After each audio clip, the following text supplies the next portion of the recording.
समस्या तुमच्या, बातमी आमची. क्षितिज पर्व न्यूज सदैव आपल्यासोबत.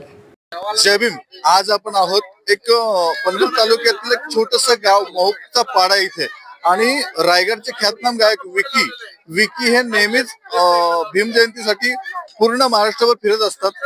त्यांच्यासोबत आज चर्चा करणार आहोत. विकीजी नमस्कार. काय म्हणाल तुम्ही, कसं वाटतंय भीम जयंतीचे कार्यक्रम करून? सनीपजी धन्यवाद. सगळ्यात पहिले तुम्ही माझं मत या विषयावरती घेताय आणि जयंतीचे कार्यक्रम हे असे कार्यक्रम आहेत जे वर्षभर सातत्याने चालत राहतात आणि हे कार्यक्रम करत असताना जी ऊर्जा मी लोकांमध्ये बघतो, म्हणजे जसा जसा हा वेळ, म्हणजे आता 11 वर्ष मी जयंतीचे कार्यक्रम करतोय, ह्याच्यामध्ये जे माझं ऑब्झर्वेशन आहे, तर आता आता लोकांमध्ये अजून जागरूकता येते आणि जयंतीमध्ये इतर समाजाची लोक देखील त्याच जोशाने इथे सहभाग घेत आहेत. पण त्याचबरोबर थोडीशी एक जे माझं ऑब्झर्वेशन अजून आहे की कुठेतरी लोक गाणी ऐकतात, नाचतात, पण आम्ही जेव्हा काही प्रश्न त्यांना करतो ज्या माहितीबद्दल, डॉक्टर बाबासाहेब आंबेडकरांबद्दल, तर त्यांना माना, पण मानण्याबरोबर त्यांना जाणं देखील, अशी मी खास इथे विशेष विनंती सगळ्या क्षितिज पर्वच्या सबस्क्रायबर्सना करणार आहे आणि ज्यांच्यापर्यंत हा व्हिडिओ पोहोचेल त्यांना करणार आहे की डॉक्टर साहेबांबद्दल नक्की वाचा. डॉक्टर बाबासाहेब आंबेडकर हे पूर्ण भारताचे संविधानकारक आहेत आणि भारत रत्न आहेत. त्यामुळे एका समाजापर्यंत त्यांना सीमित न ठेवता सगळ्यांनी त्यांच्याबद्दल वाचलं पाहिजे, त्यांना जाणलं पाहिजे. आणि ज्या दिवशी तुम्ही त्यांना जाणाल, तुम्ही त्यांना मानल्याशिवाय राहणार नाही. आणि सनीप दादा, तुम्ही जयंतीबद्दल विचारलं, तर जयंतीचे जे कार्यक्रम आहेत हे करताना अतिशय आनंद येतो. या गाण्यांची ऊर्जा अतिशय वेगळी आहे आणि जेवढे भीम बांधव या कार्यक्रमाला असतात किंवा इतर समाजाची लोक देखील ज्या कार्यक्रमाला येतात, तर ते नाचतात, ते एन्जॉय करतात, आमच्या बरोबर गाणी बोलतात, आमच्या प्रत्येक गोष्टीला रिस्पॉन्स देतात. अशी मजा, म्हणजे जे आपण कॉन्सर्टचा, जितकी कॉन्सर्ट, मोठ्या मोठ्या कॉन्सर्टला मजा येत नसेल, तेवढी भीम जयंतीला मजा येते, हे मी ठोकून सांगू शकतो. विकीजी काय सांगाल, एखादा सुखद घटना काय अशी जयंतीमध्ये झाली आहे का? जयंतीमध्ये सुखद घटना जर तुम्हाला मी सांगू, तर एक आम्ही दादरला बीडीडी चाळमध्ये 1-2 वर्ष आधी आम्ही कार्यक्रम केला. ते करत असताना एक आजी होत्या ज्यांचं वय होतं 93 वर्ष आणि त्यांनी बाबासाहेब आंबेडकरांना पाहिलं होतं. तर त्यांना त्या घरात बसल्या होत्या आणि त्यांना उठण्याची ताकद नव्हती. पण जेव्हा 3-4 गाणी त्यांनी ऐकली, त्यावेळेला त्यांनी त्यांच्या नातूला सांगितलं की मला खुर्ची सकट खाली घेऊन चल, मला कार्यक्रम बघायचा आहे.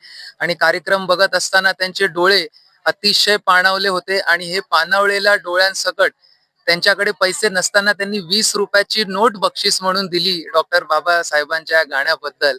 आणि ही निष्ठा आहे, हे प्रेम आहे बाबासाहेबांसाठी. त्यामुळे ह्याच्याहून सुखद माझ्यासाठी काय नाही. ती 20 ची नोट आजपर्यंत मी सांभाळून ठेवले.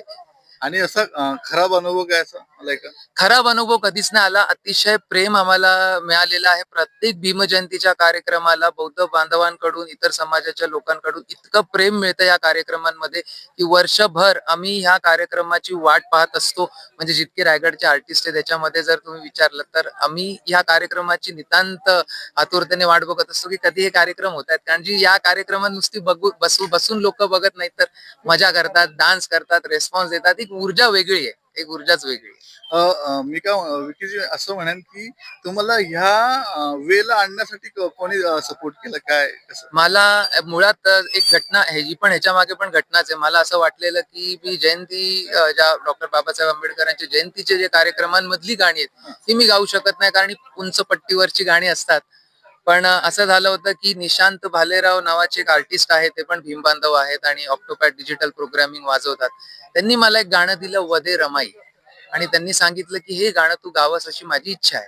पहिल्यांदा ते गाणं मी सुकापूरच्या समृद्ध भूमी सोसायटीमध्ये गायलं आणि माता रमाईंकडे तुम्ही जर बघाल तर अतिशय श्रद्धा, अतिशय प्रेम निर्माण होतो त्या माऊलीबद्दल.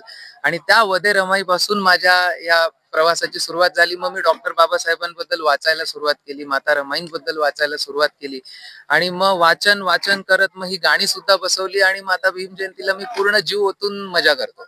नाही, पण तुम्ही ह्या क्षेत्रात कसे वळलात?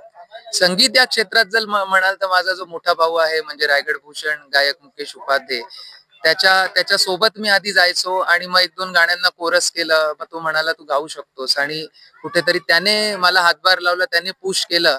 आणि मग नोकरीत असल्या कारणाने इतका वेळ देता यायचा नाही, पण तरी सुद्धा तो सोबत घ्यायचा, न्यायचा.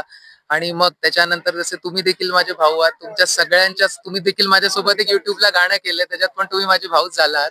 तर तुमच्या सगळ्या लोकांच्या सहकार्यामुळे कुठेतरी या क्षेत्रात राहिलो आणि अजून भरपूर शिकायचं शिकतोच आहे आणि सगळ्यांकडून शिकायला मिळत आहे.